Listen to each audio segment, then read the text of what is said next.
শুভ সকাল বন্ধুরা, কেমন আছো? আশা করি সকলে ভালো আছো, সুস্থ আছো। তোমাদের আশীর্বাদে আমিও ভালো আছি, সুস্থ আছি। ওয়াই নুরি ব্লগস চ্যানেলে তোমাদের সকলকে স্বাগত জানিয়ে আবারও একটা সুন্দর ভিডিও নিয়ে চলে আসলাম। আশা করি তোমাদের ভালো লাগবে। আর ভিডিওটা দেখো, সকাল থেকে শুরু করে দিয়েছি। আর সকালে ঘুম থেকে উঠে যেসব কাজকাম যা থাকে সব কিছুই করে নিয়েছি। তো আজকে দেখলাম যে সকালে একটু হাতটা ফাঁকা আছে, তাই আর বসে না থেকে তাড়াতাড়ি করে মানে পানির যে বোতলগুলোতে ডেলি পানি খাওয়া হয় সেগুলোকে একটু পরিষ্কার করে নিচ্ছি। কারণ এগুলো একটু না মানে ওই হাত দিয়ে ধরা হয়, তো বা মেয়েটা একটু মাঝে সাঝে মুখ দিয়ে খেয়ে নেয়, হাত দিয়ে ধরে, ছেলেটাও ধরে, তো একটু মানে হালকা তেল চিটে মতন মানে আর কি, যেমন একটা তেলা তেলা ভাব হয়ে যায় তেমন হয়ে গেছিলো। তো সেগুলোকেও একটু পরিষ্কার করে নিলাম, হাত ফাঁকা থাকলে যা হয়। আর যেহেতু মানে সকালে উঠে সব কাজকাম হয়ে গেছে, ওই জন্য আর আজকে একটু তাড়াতাড়ি উঠেছি, জানো তো। আজকে না একটু বাপের বাড়িতে যাব, সেই আনন্দে আনন্দে সকাল সকাল ঘুম থেকে উঠে পড়েছি। উঠে পড়ে সব ঘরের কাজকাম করে নিয়েছি। আর এই মানে বোতলগুলোকে এবার মেজে নিচ্ছি।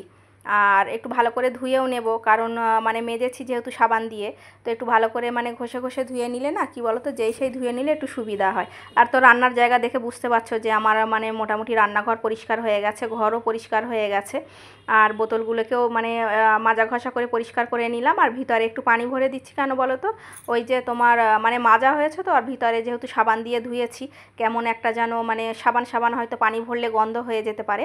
ওই জন্য আগে একটু এমনি পানি দিয়ে মানে রেখে দিলাম, পরে মানে যখন এই বোতলগুলো ভরে ফ্রিজে দেব তখন এই পানিগুলো ফেলে দেব। তো পরিষ্কার করার পরে মানে রান্নার জায়গাটাকেও মুছে পরিষ্কার করে দিচ্ছি, কারণ যেহেতু আগে পরিষ্কার করে দিয়েছিলাম আর অল্প একটু পানি টানি পড়েছে, তো সেগুলোকেও মুছে পরিষ্কার করে দিলাম। আর এই যে ছেলে এবার স্কুলে যাবে বলে রেডি হয়ে গেছে, তো স্কুলে চলে গেছে। আমি ঘরের খাটটাটগুলো গুছিয়ে নিয়ে বলি কি আর করব, যেহেতু মানে আজকের মানে অনেক আগেই সব কিছু কমপ্লিট করে ফেলেছি। আর আজকের হচ্ছে মেন কাজ হচ্ছে কি বলো তো, রান্নাটা নেই। রান্না হলে যেন মানে অনেকটাই কাজ তখন থাকে। তো আজকের একটু রান্না করব না, ওই জন্য মানে ঘরের যে টুকটাক কাজকাম যেগুলো ছিল সেগুলোকে করছি। তো ওয়ারড্রপের মাথাটা দেখলাম একটু ধুলো মতন পড়ে গেছে, তো মানে আগে সামনে থেকে পরিষ্কার করে নিতাম। তো যেহেতু মানে আজকে পরিষ্কার করছি আর একটু মানে কাজ কম আছে, ওই জন্য ওয়ারড্রপের মাথায় যে মানে জিনিসপত্রগুলো ওগুলো আমার প্রয়োজন প্রত্যেক দিনেরই, ওই জন্য ওগুলোকে নামিয়ে ওগুলোকে একটু ঝেড়ে পরিষ্কার করে ওয়ারড্রপের মাথাটাও পরিষ্কার করে নিলাম। আর পাশেই যে স্লাইডিংটা ছিল এটাতেও দেখলাম হালকা ধুলো পড়েছে, যদিও এই ওয়ারড্রপের মানে পিছনে, তো এটাকে রোজ রোজ পরিষ্কার করা হয় না ওই জন্য। তো আজকে যেহেতু ওয়ারড্রপের মাথাটা খালি করেছি, ওই জন্য মানে ওই জানালাটাও একটু মুছে পরিষ্কার করে দিলাম। আর এই যে দেখো, ওয়ারড্রপটা পরিষ্কার করার পরে বেশ ভালো সুন্দর দেখাচ্ছে। আর এই যে একদম চকচকে হয়ে গেছে। তো জিনিসপত্রগুলো আবার রেখে দিলাম। আর এই দিকের যে ঘরটা, এই ঘরটাও গোছানো হয়ে গেছে। আর ওই যে কাপড় বিছানো আছে ওখানটায় একটু ভিজে আছে বলে, মেয়ে খেলছিল বলে ওটাকে বিছিয়ে দিয়েছি। আর মেয়ে তো খাটের উপরেই আছে। আর এদিকের ঘরটাও গুছিয়ে দেখো একদম পরিষ্কার করা হয়ে গেছে। তবে আজকের আর মুছবো না, কারণ ওই যে এক সপ্তাহ বাড়িতে থাকবো না, ঘরের অবস্থা এমনিই খারাপ হয়ে যাবে। তো ওই জন্য আর আজকে মুছবো না, ঘরেতে গিয়ে একেবারে মুছবো। তা দুপুরে আর রান্না করিনি, বরমশাই দেখো এই যে বিরিয়ানি নিয়ে এসছে, তো দুপুরে বিরিয়ানি খাবো, খাওয়া দাওয়া করে বার হবো। তো কাগজের প্লেটে নিয়েছি বাসনপত্র, আর মাজার কোনো ঝামেলা রাখিনি। তো এই যে সব ব্যাগপত্র গোছানো হয়ে গেছে, আমরা সবাই বার হয়ে পড়েছি। আর মানে বরমশাই আজকে যাবে না, আমি ছেলে মেয়েকে নিয়ে চলে যাচ্ছি। বরমশাই বলছিল আমার একটু কাজ আছে, আমি দুদিন পরে যাব। তো মেয়ে পটে জুতো পরছে, আর আমরা সব ব্যাগপত্র নিয়ে বার হয়ে রাস্তায় চলে এসেছি।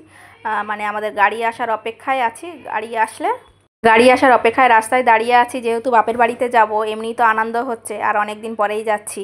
আর মেন উদ্দেশ্য কি বলো তো, আমার আব্বা যে হজে গেছিলো আজকেরে ফিরবে আর কি, ওই জন্য মানে আরও আনন্দ করে করে মানে আসছি। যে বাড়িতে একসময় আমি থাকতাম, সব সময় মানে থাকতাম, যেটাকে কোথাও গেলে নিজের বাড়ি বলতাম, বলতাম যে ভালো লাগছে না বাড়িতে যাব, আজকের সেটাই কিন্তু বাপের বাড়িতে হয়ে গেছে।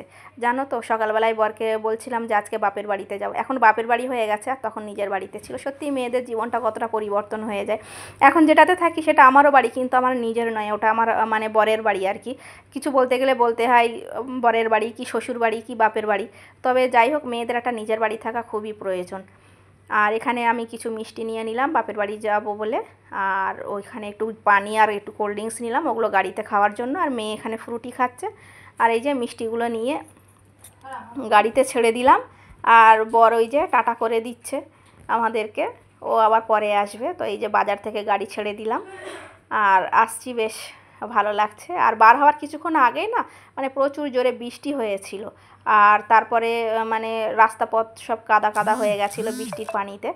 তো তারপর আমরা দেখো অনেকটা রাস্তায় চলে এসেছি, কিন্তু রাস্তাঘাট সব ভিজে দেখতে পাচ্ছ, আর বেশ একটু ফাঁকা ফাঁকা, তো ভালো লাগছিল। আর কদিন যা প্রচণ্ড গরম ছিল, বাইরে তো বার হওয়া যেত না, কিন্তু এখন কি বলো তো, এই যে গরমের মধ্যেও যে বৃষ্টি বৃষ্টি হচ্ছে, তো এইটাতে মানে যেতে বেশ আরামদায়ক হচ্ছিল, ভালো লাগছিল। তো প্রায় অনেকটা রাস্তায় চলে এসেছি, বিষ্ণুপুর ক্রস করে রাজারহাটে ঢুকে পড়েছি। তো যাই হোক বন্ধুরা, আমার বাপের বাড়িতে যেতে যেতে তোমাদের সঙ্গে বলে দিই, ভিডিওটাকেও স্কিপ করবে না, সবাই দেখবে, আশা করি তোমাদের ভালো লাগবে। আর যদি ভালো লাগে তো লাইক শেয়ার কমেন্ট সবটাই করে দিও। আর প্লিজ একটা করে লাইক দিও, কারণ তোমাদের একটা লাইক আরও অনেকজনের কাছে ভিডিওটা পৌঁছে যেতে সাহায্য হবে। আর যদি ভালো লাগে ভিডিওটি, তাহলে অবশ্যই একটু সাবস্ক্রাইব করে দিও। আর যারা আগে থেকে সাবস্ক্রাইব করে দিয়েছো তাদেরকে অনেক অনেক ধন্যবাদ আমাকে এতটা ভালোবাসা দেওয়ার জন্য।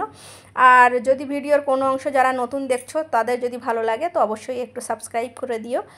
আর তোমাদের অবশ্যই তোমাদের ভালোবাসা না হলে মানে আমি এতটা মানে ভিডিও করার আগ্রহ পেতাম না। অবশ্যই তোমাদের ভালো ভালো কমেন্টস আর তোমাদের সাবস্ক্রাইব দেখে আমি পরে আবার নেক্সট দিন ভিডিও করার আগ্রহ পাই। তো যাই হোক, ওই যে সামনে ছিল নর্থ পয়েন্ট স্কুল, ওটাকে পার হয়ে এই যে এটা হচ্ছে ক্যাপিটাল সিটি নতুন হচ্ছে, যেমন আমাদের ওখানে সাপুরজি আছে তেমনই এটা ক্যাপিটাল সিটি হচ্ছে। তো ওটা ক্রস করে আমরা খড়িবাড়িতে ঢুকে পড়েছি, খড়িবাড়ি হয়ে যাচ্ছি। আর মেন কথা হচ্ছে যে খড়িবাড়ির এই যে রাস্তাটা দেখো কি সুন্দর, এপাশে ভেড়ি আছে, রাস্তা দুই দিক দিয়ে ভেড়ি আছে, ভেড়ি বলতে আর কি জলকর যাকে বলে, তো এই জলকর দুই পাশে আছে আর আমরা মাঝখান দিয়ে যাচ্ছি, বেশ একটা ভালো লাগছিল। আর বিকালবেলাতে এমনিই ঘুরতে, আমার এমনি ঘুরতে তো ভালোই লাগে, আর বিকালবেলাতে যাচ্ছি তো বেশ এত ভালো লাগছিল কি বলবো, কিছু মানে তোমাদের বোঝানোর নেই, খুব ভালো লাগছিল, এত এনজয় করছিলাম যেতে যেতে, আর এত সুন্দর একটা হাওয়া হচ্ছিল, বেশ ভালোও লাগছিল। তো তারপরে এই যে আমরা খড়িবাড়িতে চলে এসেছি। আর মানে আজকের আবার বোনও যাচ্ছে, ছোটো বোনটা, তো ও আসছে পাশের মানে আমাদের পিছনের গাড়িতে, তো আমাকে বলল যে আমি খড়িবাড়িতে আসবো, তো আমরা ওই জন্য যাচ্ছি ওখানে একটু ওর সঙ্গে মিট করার জন্য, দিয়ে দুজনে আবার একসঙ্গে আসবো। তো এই যে দেখো বেশ আকাশটাও সুন্দর ঝলমল করছে, আর জলকরের পাশ দিয়ে আসছি। তো এই যে আমরা নেমে গেছি খড়িবাড়িতে, মানে খড়িবাড়ি পার হয়ে চলে এসে যেখানে আর কি আমরা আসবো। তো এই যে বোনেরা চলে এসছে, ওর ছেলে দুটো এই যে দাঁড়িয়ে আছে, আর বোনাই এখানে ঘুগনি দিচ্ছে, আমাকেও দিল। এটা না মানে এই ঘুগনিটা এত টেস্টি কি বলবো, খড়িবাড়ি হয়ে যারা যাবে অবশ্যই এখানকার ঘুগনি আর চা খাবে, খুব টেস্টি। তো এই যে আমিও নিলাম, আমাকেও দিল 1 প্লেট ঘুগনি নিলাম, আর ঘুগনিটা পুরো মাংস দিয়ে বানানো জানো। আর এই যে চা দেখো, আর এটা আমাদের বোনের ওই যে গাড়িওয়ালা যিনি আর কি নিয়ে যায় তিনি। তো আমরা সবাই একটু করে চা খেলাম ওখান থেকে, একটু ঘুগনি খেয়ে। আর এই যে বোন এখানে একটু ভিডিও টিডিও শ্যুট করছিল ওর ছেলের জন্য, দিয়ে তারপরে বোন পরের গাড়িতে আসছিল, আমি আবার বোনের ছোটো ছেলেটাকে নিয়ে আমরা আগে চলে এসেছি। তো এই যে রাস্তাটা একদম অন্ধকার হয়ে গেছিলো, মানে বিকালে বার হয়েছিলাম আর আস্তে আস্তে একদম সন্ধ্যা হয়ে গেছে, দেখছো একদম। এই যে মাদের বাড়ির পাশে পুরো চলে এসেছি, রাস্তাটায় অনেকটাই জার্নিং করে, অতটা রাস্তা তো আর দেখানো সম্ভব না ভিডিওতে, তো যতটা পেরেছি কিছু কিছু কেটে কেটে করে নিয়েছি। আর এই যে বাড়ির রাস্তায় আমার মেয়ে তো কী আনন্দ করছে, এই যে চলে এসেছি।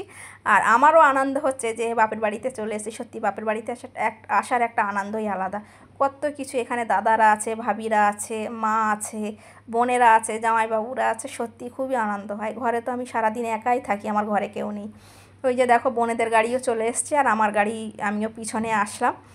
তো বন্ধুরা আজকের ভিডিওটা এই পর্যন্তই, আর দেখা হচ্ছে নেক্সট ভিডিওতে। আর ভিডিওটা কেমন হলো অবশ্যই জানিও, আর বাপের বাড়িতে আসলে কার কার আনন্দ হয় অবশ্যই জানাবে।